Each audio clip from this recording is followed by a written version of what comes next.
JPS Techno courses medical coding, SAP FICO, SAP ABAP, SAP Security. For contact. ఇలాంటి సబ్జెక్టులు వచ్చినప్పుడు power star Pawan Kalyan గారు భుజం తట్టి గో హెడ్ అని చెప్తారు. డెఫినెట్లీ అవును. సో మీకు జబర్దస్త్ ఫ్యామిలీకి మెగా కాంపౌండ్కి చాలా దగ్గర సంబంధం ఉంది. పవన్ కళ్యాణ్ గారి దగ్గర నుంచి ఏమైనా కాల్ మెసేజ్ ఆల్మోస్ట్ వచ్చిందండి, బట్ సార్ చాలా బిజీగా ఉన్నారు. ఆల్మోస్ట్ మీట్ అవ్వాల్సిన పరిస్థితి, కానీ ఆయన చాలా హెక్టిక్ షెడ్యూల్స్లో ఉన్నారు. మా కాల్ వచ్చింది, మీట్ అయ్యే పరిస్థితి 2 సార్లు క్యాన్సిల్ అయింది కూడా. సో ఆల్మోస్ట్ మీట్ అయ్యే పరిస్థితి జస్ట్లో మిస్ అయింది. మీ పెన్నుకు ఆ పవర్ కలిస్తే ఎలా ఉంటుంది? ఇది నాకు భయపెట్టకండి మీరు. చెప్పేది కదా, నాకు ముందు ధైర్యం రావాలి, నాకు స్ట్రెంత్ రావాలి. ఓకే, దానికి ఇంకా టైం ఉంది. ఇంకా నేను నేర్చుకున్నది చాలా ఉంది డైరెక్షన్లో. ఏం పవన్ కళ్యాణ్ గారి గురించి వేణు గారు ఏం చెప్తారంటే మీ మాటలు ఏం చెప్పగలరు? ఆయన జర్నీని చూశారు.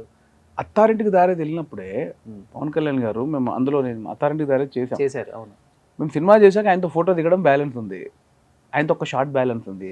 భయంగా నిలబడ్డాం ఆలియానతోటి, అన్నతో ఫోటో, అన్నతో ఫోటో, సార్తో ఫోటో అంటే 1 ఫైన్ వచ్చాక ఆయన కూర్చోబెట్టి ఆయన ఎన్ని చెప్తున్నారు తెలుసా? వేరు నువ్వు ఉగ్గు కథలు చేసినావు కదా, ఈగా ఆడియో ఫంక్షన్ ఉగ్గు కథ చేసావా, ఫెంటాస్టిక్. ఆ మధ్యలో ఏదో యాడ్ చేసినట్టు నువ్వు ఏదో క్యాబ్లో మీరూస్ క్యాబ్ పైన చూసాను, నువ్వు క్యాబ్ పెట్టుకుని యాడ్ ఏదో చేసావు కదా. అంత ఫాలో అవుతారు ఆయన, ఫోన్ ఈసారి ఎక్కడ కనపడితే వేణు నువ్వు ముందు బలగం తీసావు కదా. డెఫినెట్లీ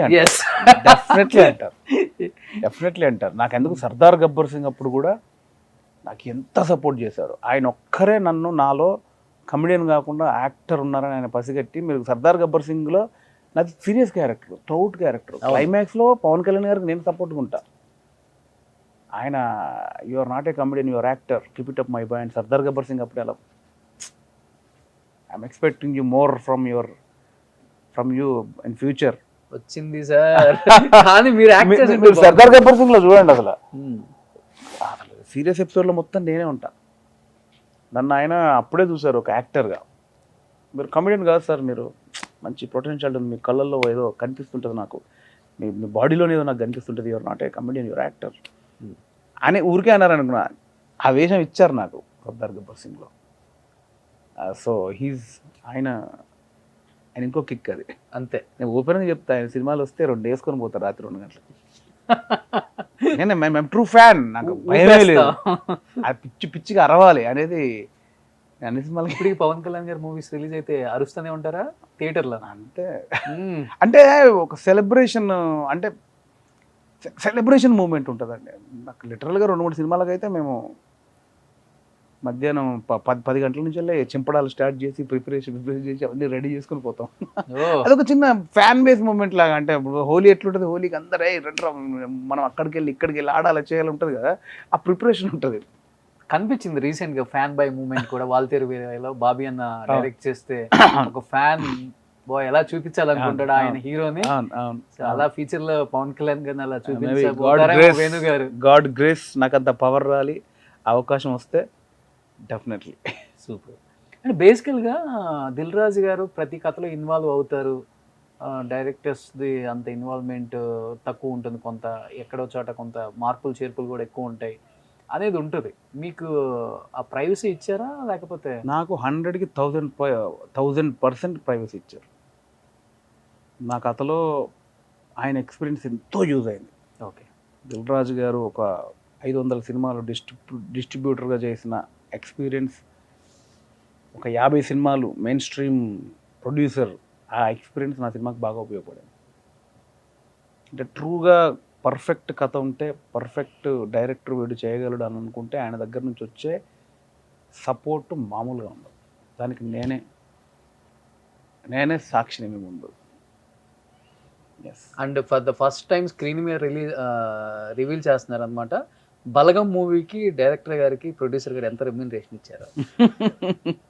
అది చెప్పకూడదు, అది ప్రోటోకాల్ కాదు, అది ప్రోటోకాల్ వివిఐపి కేటగిరీ అంతే, అది ప్రోటోకాల్ కాదు అది. సో బేసికల్గా అందరూ మన వాళ్ళు ఇస్తూనే ఉంటారు. మూవీ మంచి హిట్ అయితే ఎక్స్పెక్టేషన్కి మించి మన హీరోలు కూడా రేంజ్ రోవర్ కార్ అని ఇవన్నీ ఇస్తుంటారు. అలా దిల్ రాజు గారు ఏమైనా రేంజ్ రోవర్ కానీ ఆడి కానీ మొన్న కానీ ఆఫర్ చేశారని బయట టాక్ నిజమా? వస్తే మీకు ముందే చూపిస్తాను. డెఫినెట్లీ అంతకంటే ప్రేమ ఉందండి నాకు రాజుగారి దగ్గర. ఆయన అసలు మీరు ఒక్కసారి అబ్జర్వ్ చేస్తే అంత 100 కోట్ల సినిమాలు తీసినా కూడా ఇంత చిన్న సినిమాకి ఆయన చేసిన పబ్లిసిటీ మీరు చూసారా? అవును. ట్రాక్టర్ ఎక్కి థియేటర్ల ముందు డ్యాన్స్లు వేసి ఎంత చేశారంటే, ఒక మంచి సినిమాను ఇది జనాలకు తీసుకెళ్లాలని ఆశ తప్ప దీంతో 100 కోట్లు సంపాదించాలనేది అస్సలు లేదు. అంటే ఇది ఒక మంచి కంటెంట్, దీన్ని జనాలకు తీసుకెళ్ళాలి. అవును. అంటే అంత పెద్ద వ్యక్తి చేయాల్సిన అవసరం ఉంది ఆ ఎండల్లో లేదు. సో అంటే ఇది ట్రూ ఫిలిం లవర్.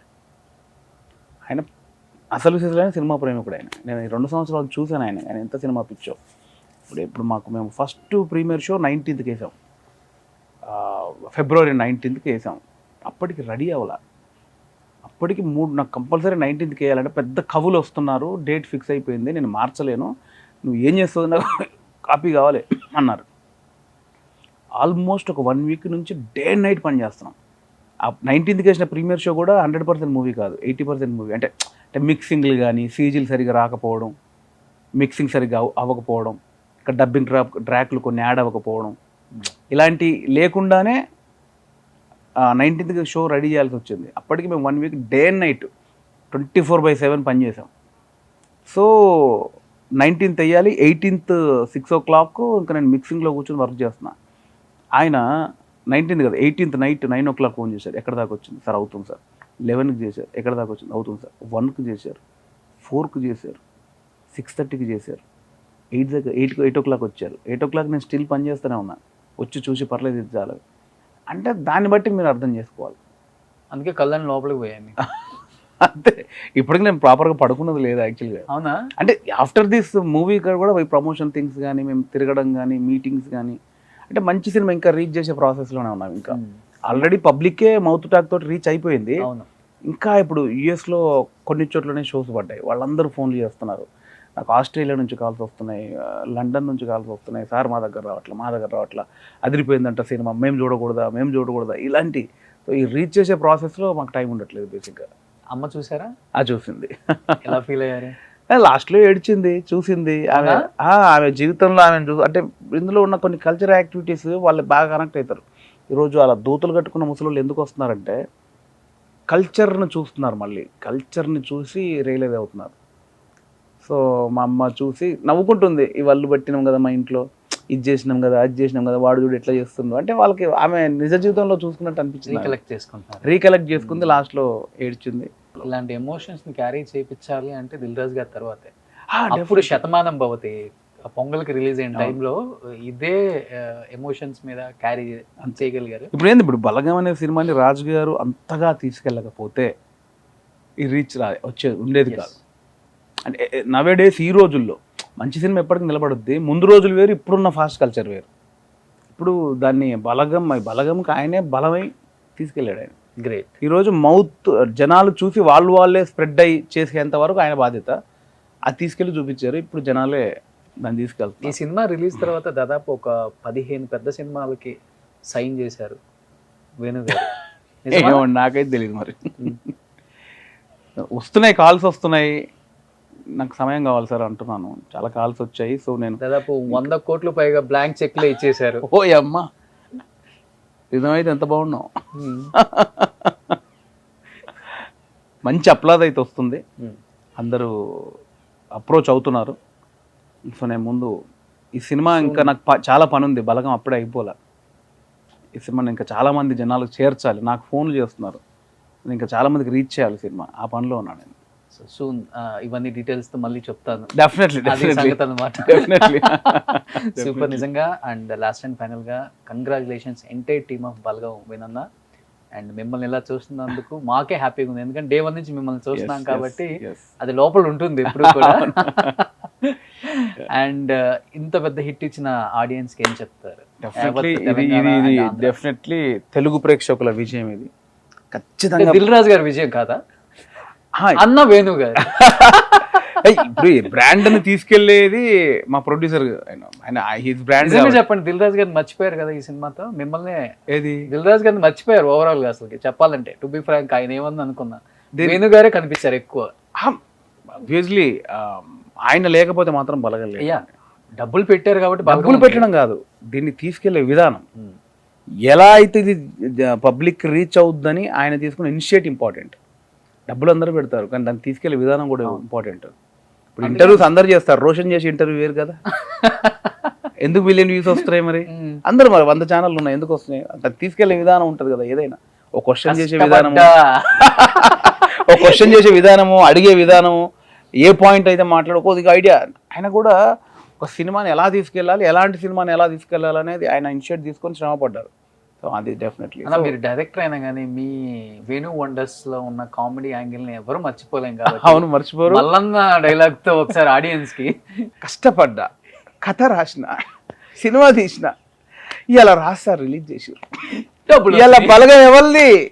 ప్రేక్షకులది. డబ్బులు ఎవరివి? మరి so thank you audience. Wonderful cinema, ఇలా మీరు తీసుకెళ్తున్నారు సినిమాని. సో మీరు చూపించే ప్రేమకి నేను తడిసి ముద్దయిపోతున్నాను. Seriously thank you so much. Super, thank you అన్న, thank you so much, love you. Thank you brother, love you.